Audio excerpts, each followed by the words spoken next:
Chers auditeurs, chères auditrices, bonjour.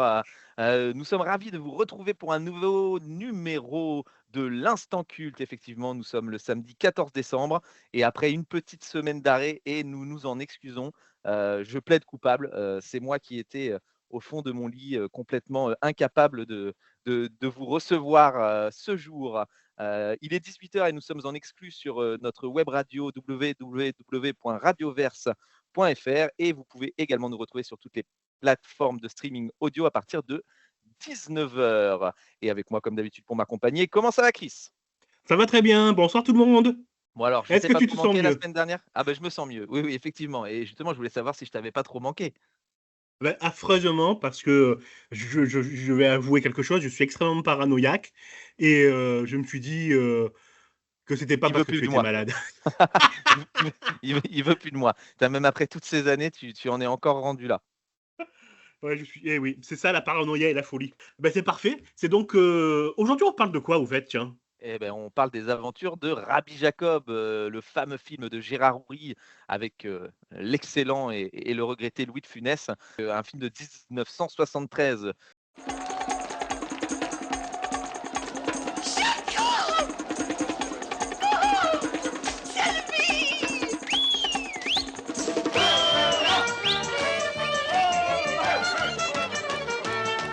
Guy, Ja, ja. ya. Grimace et vous êtes mort. Grimace, le général. Comment vous appelez-vous? Est-ce que tu pitches le film ou est-ce que tu veux que je le fasse? Vas-y, pitch-le.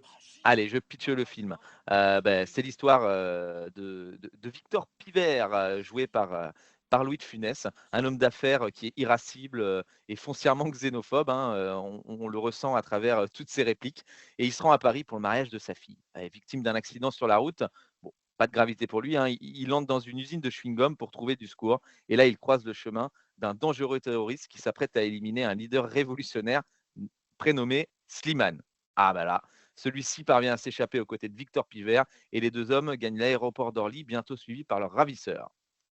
Pour leur échapper, ils auront d'autre choix que se déguiser en rabbin, et Pivert est alors pris pour Rabbi Jacob, une sommité new-yorkaise qui est attendue en grande pompe par la communauté juive dans les rues, dans la rue des Rosiers. Donc voilà un peu le pitch du film. Donc voilà un Rabbi Jacob raciste qui va se retrouver à jouer les rabbins.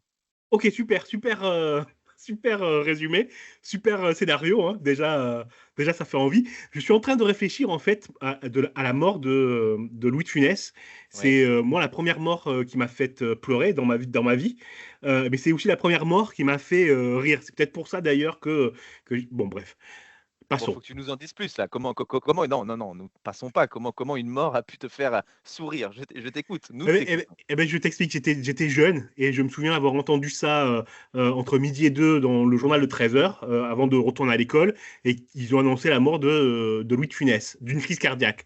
Et crise cardiaque, je ne savais pas ce que c'était. Et moi, j'ai imaginé qu'il était dans son lit à se contorsionner en faisant des grimaces et en hurlant « Je fais une crise! Je fais une crise! Je fais une crise !» Et comme il faisait dans ses films, et cette perspective, cette idée-là m'a d'abord fait rire, parce que je me suis dit, ben voilà, il est mort, mais en faisant Il aimait rire faire? comme il le faisait, voilà. Mmh. Et puis sur le chemin de l'école, j'ai commencé à comprendre, mais en fait, on le verra plus dans des films. Et arrivé à l'école, j'étais en sanglots, en dire, ben voilà, il est mort de Funès. Voilà, c'était dans les années 80, ne calculez pas mon âge, et maintenant on enchaîne vite, vite, vite, vite. Vite, vite, vite, vite! Donc ce film, il est dans l'instinct culte. Pourquoi? Parce qu'on se pose la question avec Chris de savoir si ce film est culte ou pas. Alors toi, j'ai envie de dire, quels sont tes souvenirs de ce film? Alors les souvenirs, ils sont excellents. Je me souviens de rires francs, de bons moments. Et je l'ai revu pour l'émission et c'est toujours pareil. C'est un plaisir de regarder ce film. Et ça tient, alors, outre aux acteurs qui sont tous bons, ça tient surtout au scénario. Et je veux bien qu'on s'appuie sur le scénario parce que je trouve que le scénario, il est vraiment intelligent et il est pas plan-plan, quoi. Il y a des péripéties de tout le temps. Toutes les 5-10 minutes, le film change de cap. Et un truc que je me souvenais pas, c'est que au final, il n'est pas Rabbi Jacob longtemps. Louis de Funès devient Rabbi Jacob au bout d'1 heure seulement du film, et pour Exactement. une quinzaine de minutes en fait. C'est ça, donc le film porte le nom d'un personnage qu'on voit en réalité, le réel personnage de Rabbi Jacob, je crois qu'on le voit une demi-seconde à l'écran et le Rabbi Jacob joué par Louis de Funès, lui est, ouais voilà, à 15 minutes de film, donc c'est fort aussi. Je trouve ça fort de nommer un film avec un personnage, dont on ne parle qu'en soit, 15-20 minutes à l'écran. Ouais, ouais, exactement, exactement. Ça m'a frappé vraiment à la vision là. J'ai revu le film il y a peu pour l'émission donc, et je me suis dit mais quand c'est qu'il arrive? En fait, il arrive vraiment tard quoi. Ouais, et puis parce qu'en soi, on s'attend à voir les réelles aventures de Rabbi Jacob avec un titre, comme ça, alors qu'en fait, on ne suit pas du tout les aventures de Rabbi Jacob, mais plutôt les mésaventures de Victor Pivert. Ouais, pivert comme l'oiseau. Voilà. Toc, toc, toc, toc. Heu, donc voilà, ouais, voilà, donc bon, bah, écoute, moi, mon souvenir de ce film-là, il est un peu similaire au tien. Voilà, un film qui m'a beaucoup fait rire, je pense que c'est un des premiers films que j'ai vu avec Louis de Funès, pardon, moi qui suis, un peu plus jeune, avec entre lui et La Folie des grandeurs, je pense que ça fait partie des 2 premiers films que mes parents, m'ont montrés. Et avec mes yeux d'enfant, effectivement, c'était un moment où enfin, c'était un film avec lequel on s'ennuie pas, avec lequel on rigole, à des blagues, très absurdes, mais qui faisaient aussi, la renommée de l'époque et qui l'ont suivi pendant des années. Par contre, moi, ce que j'aimerais m'intéresser, parce que pareil, je l'ai revu, un peu, enfin, je l'ai revu, complètement même, pardon, je l'ai revu, pour l'émission et j'aimerais m'intéresser au fait, heu, du racisme dans le film. Parce que je pense que c'est un des premiers films qui abordait, le racisme, avec un point de vue assez humoristique, je pense. Tu me dis, hein, si je me trompe, hein, Je je ne pense suis pas pas de pour le ces moment. années-là. Ouais, Non. très bien. Par contre, je me dis: «Est-ce qu'aujourd'hui, un film comme ça aurait encore sa place?» Oui, ben, on peut se poser la question et à mon avis, la question, elle se pose pour tous ceux qui regardent le film aujourd'hui, quoi, sur cette question du racisme. La réalisatrice, Danielle Thompson, qui est la fille du réalisateur Gérard Houry, qui a réalisé Rabbi Jacob, a tenté de monter Rabbi Jacob 2. Et puis, devant une difficulté, elle s'est arrêtée parce que pour elle, on ne peut pas rire de la même façon et on ne peut pas rire avec les mêmes choses. Elle dit carrément que pour elle, Rabbi Jacob ne pourrait pas se monter aujourd'hui. Et je voudrais faire une pause dans mon raisonnement parce que je t'ai préparé pour la partie quiz un petit questionnaire sur les films d'humour raciste de ces dernières années. Et on poursuivra, si tu veux, cette question-là dans la partie quiz. Allez, je t'écoute. Allez, on joue. Le principe est simple, je te fais écouter un extrait et tu dois me trouver le film, les acteurs, enfin tout ce que tu peux me dire sur le film et si pour toi c'est un film raciste ou pas. T'es prêt? Allez, c'est parti. On écoute le premier. Dame, recherchez un nazi avec des juifs. Quelle drôle d'idée. Et pourquoi donc? Mais enfin, il va les reconnaître. Comment ça? Bah, je sais pas, le nez déjà. Les oreilles, les doigts, les yeux. Bon, tu commences facile avec notre cher ami Jean Dujardin et OSS 117. Alors par contre, je ne saurais pas dire si c'est dans le premier, le Cairn d'espion. Non, je dirais dans le 2, moi. Rio ne répond plus. Exactement, ouais, c'est dans Rio ne répond Ouais. plus. Ouais, ouais, tout Mmh. à fait. C'est bien Où ça. ils cherchent Et donc des et nazis. donc tu voulais savoir si on pouvait, cataloguer ce film comme un film raciste ou pas. Moi, je pense que OSS 117, c'est justement, tout le contraire. Tout le contraire. C'est lutter contre les inégalités par l'absurde. Que ce soit sur le féminisme aussi parce que les répliques de Jean Dujardin auraient également, ses places dans une, dans une émission, féministe, enfin féministe ou pour défendre un peu, la cause féminine. Et donc pour le racisme, c'est pareil. Voilà, c'est-à-dire que c'est vraiment aller pousser à l'absurde pour se dire, ce personnage est foncièrement montré comme quelqu'un de ridicule, donc si vous pensez comme lui, c'est que vous êtes quelqu'un de foncièrement ridicule. Ouais, voilà, c'est ça. C'est un scénario intelligent et qui prend pas le spectateur pour un idiot. C'est-à-dire que il suppose que le spectateur est intelligent et c'est ça qui fait plaisir avec ce film. Je parle des deux Exactement. premiers OSS. Hein. Je Oui, compte pas oui. le dernier qui est fait par Nicolas Bedos et que moi j'ai trouvé que c'était un échec total au niveau du scénario et de l'intelligence. Là, il y a plus rien d'intelligent dans le troisième film. Je te plus sois. Allez, vas-y, un autre extrait, je t'écoute. Et s'il y en a un qui balance une vanne sur les Chinois, je fais quoi? Bah tu souris. Je suis le chinois, quoi, en fait. Alors, ça, c'est comment, qu'est-ce qu'on a, enfin, c'est la trilogie Qu'est-ce qu'on a fait au bon Dieu, hein, avec Christian Clavier, Chantal Lobby et toute, et toute l'équipe du film. Là, je suis un peu plus divisé, même si c'est un film que j'aime beaucoup, je trouve que c'est un petit peu moins subtil et et même si je ne pense pas que c'est un film forcément foncièrement raciste, parce qu'on n'aurait pas certains des acteurs qui auraient pris part au projet, c'est un peu plus délicat comme question. Ouais, c'est un peu plus délicat et je reviens au scénario dont je parlais tout à l'heure. Je saluais le scénario de Rabbi Jacob et là, on ne peut pas saluer le scénario de Qu'est-ce qu'on a fait au bon Dieu. C'est cousu de fil blanc, il y a aucun rebondissement, on est sur les rails et le pire, c'est les dialogues qui ne sont pas des dialogues, c'est des vannes. Voilà, C'est-à-dire c'est des qu'on est vannes, devant. c'est un enchaînement de vagues racistes, de vannes racistes qui qui après encore une fois, pour quelqu'un de normalement constitué, il ira comprendre qu'on est que sur de l'humour, mais c'est un petit peu plus délicat que sur un OSS ou sur un Rabbi Jacob, je le conçois. Ouais, voilà, donc le scénario fait tout, on va dire. Troisième extrait. Vous avez vu, Salomon, ils ont des voitures maintenant. Ils ont des Rolls blanches, les noirs. Rabbi Jacob, effectivement, hein, Ouais, on est en plein dans le thème. Bon c'était un là non, piège. on est vraiment, à l'opposé du racisme et on est, comme pour OSS, un scénario très intelligent qui justement, va nous montrer que si on arrive à s'identifier à ce monsieur Pivert, c'est qu'effectivement nous ne sommes pas quelqu'un de bien. Ouais, c'était une question piège. Un quatrième extrait. Ils sont français? Non, non, ils sont pas français, ils sont de Dijon. Bah quoi, ils auraient pu être anglais ou hollandais? Y a pas que des français dans le monde. Mais franchement, papa, c'est chelou ce que tu dis là. T'insinues quoi? T'es raciste? Moi, raciste? Je suis de gauche. Et je signale à tout le monde que j'ai collé des affiches pour Coluche. Hem Comment dire? Alors, j'ai pas le film, j'ai Gérard Jugnot, hein, j'ai très bien reconnu la voix de Gérard Jugnot. Mais je dirais pas que c'est un film du Splendide, je sais pas, je sèche sur le titre du film. Ouais, c'est pas un film du Splendide, c'est le troisième épisode d'une série au long cours. Ça, il y a Franck Dubosc à l'intérieur et c'est Camping. Ah, Camping! Ah oui, c'est vrai qu'il est dans le problème de Camping. Ouais, alors, moi je ne supporte pas ces films, l'humour de Franck Dubosc. Attention, c'est un avis personnel et pour moi, c'est encore une fois, c'est très maladroit. Ouais, et c'est encore une fois, on est sur de la vanne et je te plus toi sur la vie, ça fait sur du Bosc. Je te propose un dernier extrait un peu plus long cette fois-ci, 30 secondes. Allez. J'ai pas pu couper, j'ai pas eu le cœur à couper. Moi, je pense que c'est beaucoup plus facile d'être contre le racisme quand on habite à Neuilly que quand on habite à Saint-Denis. Hein. Vous voyez, moi, par exemple, je suis de Saint-Denis, et ben, je suis raciste.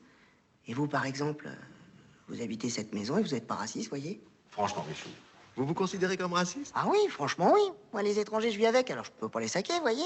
Ils foutent rien, ils sont sales, ils nous piquent nos bagnoles, on leur file des appartements en priorité sur les Français, ils gagnent plus de fric que nous avec toutes les allocations qu'ils ont. Dans les écoles, nos mômes n'apprennent plus rien parce qu'il y a 70% d'enfants étrangers qui parlent pas un mot de français. Ils nous font chier avec leur foulard et encore, faudrait qu'on paye pour leur construire des mosquées, alors vous avez qu'à voir. Je n'ai pas le film, je n'ai même, pas l'acteur, j'ai pas réussi à reconnaître. Par contre, je trouve ça très dur. Alors après, encore une fois, des phrases sorties de leur contexte et d'un contexte du film ou d'un sketch, c'est compliqué. Là, effectivement, vu comme ça, on a l'impression d'avoir affaire à simplement une personne complètement raciste, mais est-ce le cas? Je ne sais pas, vu que je n'ai Voilà. pas le film. Ouais, c'est pour ça que je l'ai mis en dernier. Si je trouve la charte extrêmement violente et dans le film, il n'y a pas tant, il y a pas tant de vis-à-vis que ça. Et je pense, c'est un petit teaser. Je pense que j'ai bien envie de mettre le film dans l'instant culte parce qu'il s'agit de la crise de Colin Serrault et l'acteur c'est Patrick Timsit. Patrick Timsit. Oh, bah, non, il était jeune, hein, parce Mm. que sa voix est très faible. D'accord. OK, donc oui, effectivement, non, je n'ai jamais vu ce film, donc je serais pour le mettre dans l'instant culte, comme ça je pourrais, le voir et on aura un débat, similaire autour de ce film quand je l'aurai vu. Car là, je ne Ouais, peux pas te donner de réponse à l'instant T, mon cher ami. ouais, surtout qu'il y a pas mal de monologues forts dans la crise, notamment, je pense que tu connais aussi celui avec Maria Pacom, J'en ai Oui. rien à foutre de tes problèmes, etc. C'est de là que c'est de ce film qui sort. Ouais, donc c'est un teaser pour un prochain, un prochain débat 2025 dans l'instant culte. Donc voilà, Ça j'avais marche. préparé ce petit questionnaire pour justement pour montrer cette idée que le scénario, le dialogue doit servir l'histoire et ça ne doit pas être une succession de vannes. Ça marche. Et ben, écoute, on revient en tout cas sur Rabbi Jacob et effectivement, moi j'aurais aimé savoir, qu'est-ce que la presse en a pensé? Nous as-tu trouvé de belles choses? Ouais, mais est-ce que tu permets, j'ai envie de dire un dernier truc sur Rabbi Jacob. Bien sûr. J'ai trouvé, ça m'avait pas frappé quand je l'avais vu la première fois le film, mais là en le revoyant, ce qui m'a frappé, c'est la débilité, la stupidité des flics qui sont montrés dans le film.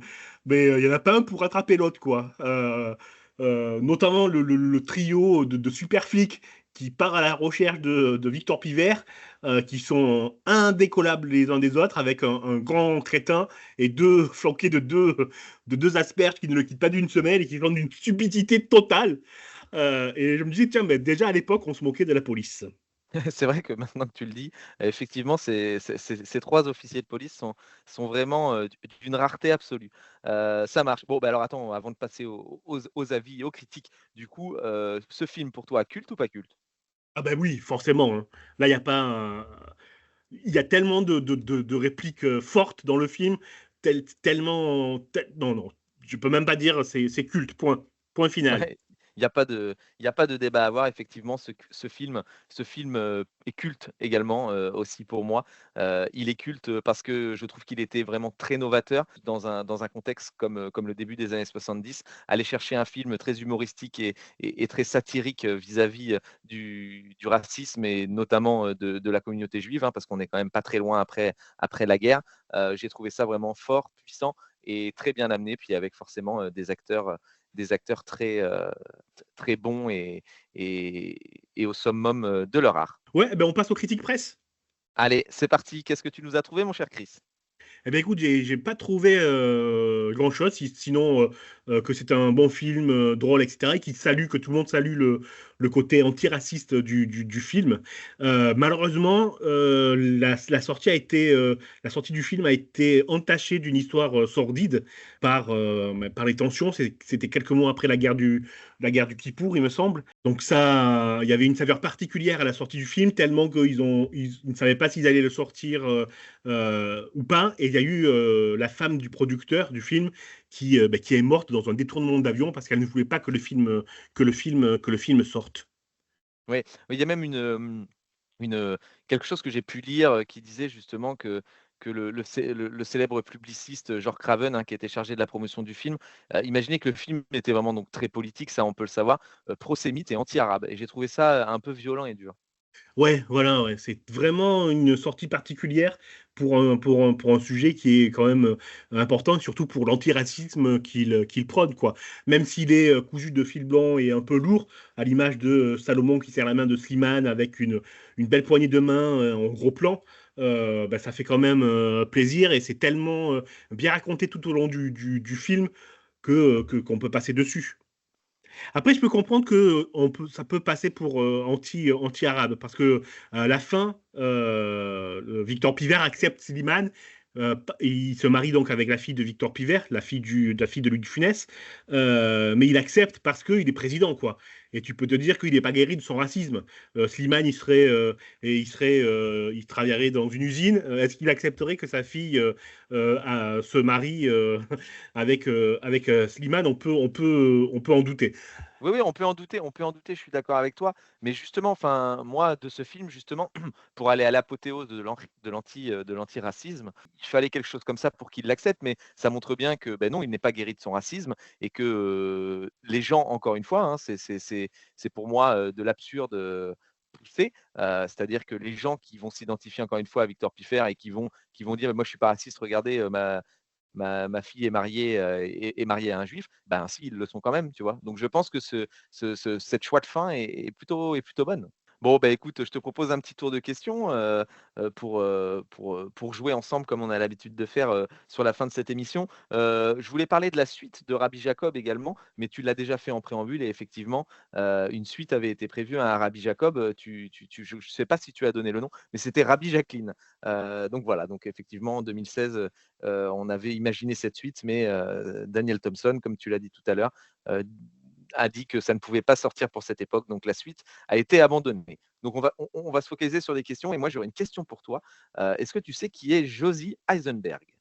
Alors non, absolument pas. Elle est dans le film ou c'est en périphérie C'est du film? donc c'est un homme, c'est plus exactement le co-scénariste du film. Mais qu'est-ce qu'il a de particulier ce co-scénariste? Est-ce que tu le sais? Il est rabbin? Eh ben exactement. Il est lui-même rabbin et producteur d'une émission télévisée religieuse qui s'appelle À Bible ouverte. Et c'est encore aujourd'hui ou non? À À l'époque? l'époque, à Mmh. l'époque, il l'était. Aujourd'hui, je sais pas, il est peut-être même, décédé ce Oui, pauvre oui. monsieur, je ne sais pas. Question bête et je la garderai au montage.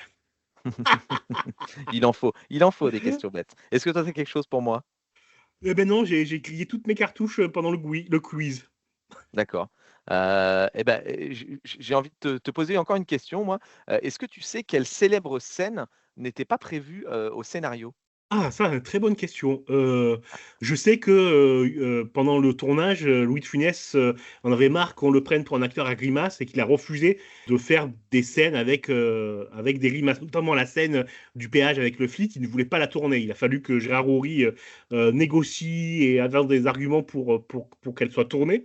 Mais je ne sais pas, non. Je ne sais pas quelle scène, Non, c'est la célèbre scène de la danse de Rabbi Jacob qui n'était pas prévue au tout début. Ah mais c'est fou parce que c'est iconique quand même Eh bah, comme ouais, comme scène.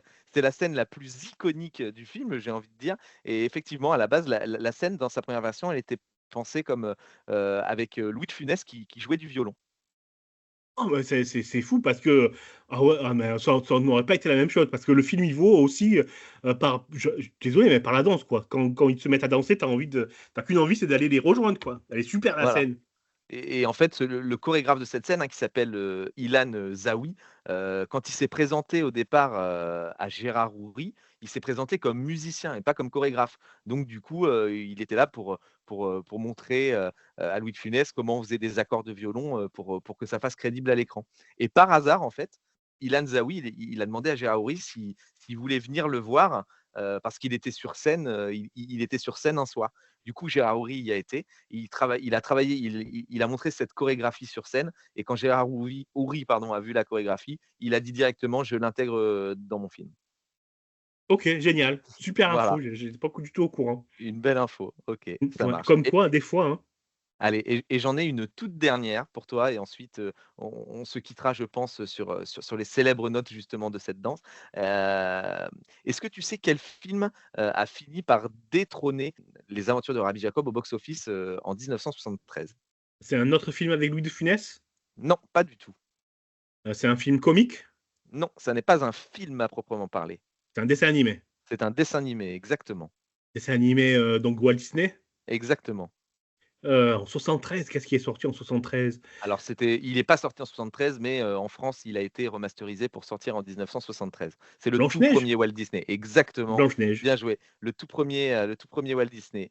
Ouais, ouais, il est sorti en fait, à l'approche, des vacances scolaires, hein, Les Aventures de Rabbi Jacob et il était, numéro 1 au box-office directement. Il y a plus de 7 millions de spectateurs. À l'époque, c'était, juste, inimaginable.